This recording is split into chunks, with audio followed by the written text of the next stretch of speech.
வணக்கம். மார்கழி 4 திருப்பாவை பாசுரம் 4.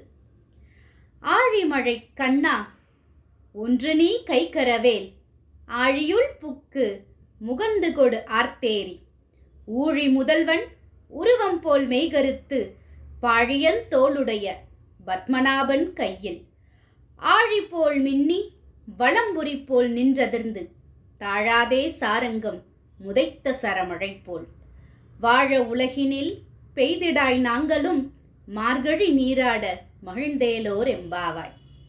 விளக்கம். வருண பகவானிடம் பேசுவதாகவும் அதை வைத்தே உறங்கிக் கொண்டிருக்கும் தன் தோழிக்கு அறிவுரை கூறுவதாகவும் இப்பாடலை அமைத்துள்ளார் ஆண்டாள். மழை தெய்வமே, நீ உன்னிடம் இருக்கும் அத்துணை மழையையும் இந்த உலகத்தையே கட்டி காப்பாற்றும் கண்ணனிடம் கொடுத்துவிடு. மழை பெய்வதற்கு முன் எப்படி கருமேகங்களாக நீ காட்சி அளிக்கின்றாயோ அதே போன்று கருமையான திருமேனியை கொண்டவன் எங்கள் தலைவனான கண்ணன்.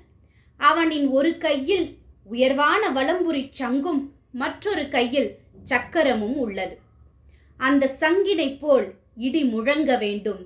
அந்த சக்கரம் சுழன்று வருவது போல் மின்னல் கீற்றுகள் தெரித்தோட வேண்டும். அதோடு அவன் சாரங்கம் என அழைக்கப்படும் வில்லினையும் தாங்கியுள்ளான்.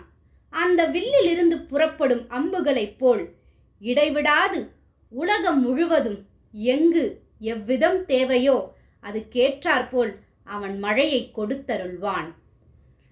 அது வெறும் தண்ணீரோ மழையோ அல்ல, அவனின் கருணை மழை. அந்த மார்கழி மாதத்தில் பெய்யும் அவனின் கருணை மழையால் நீர் நிலைகள் அனைத்தும் நிரம்பி வழியும். நாங்களும் நிரம்பி வழியும் அவனின் கருணை மழையில் மார்கழி மாதத்தில் நீராடி பெரும் பேறு பெற வேண்டும். நன்றி, வணக்கம். ஸ்ரீ ஆண்டாள் திருவடிகளே சரணம்.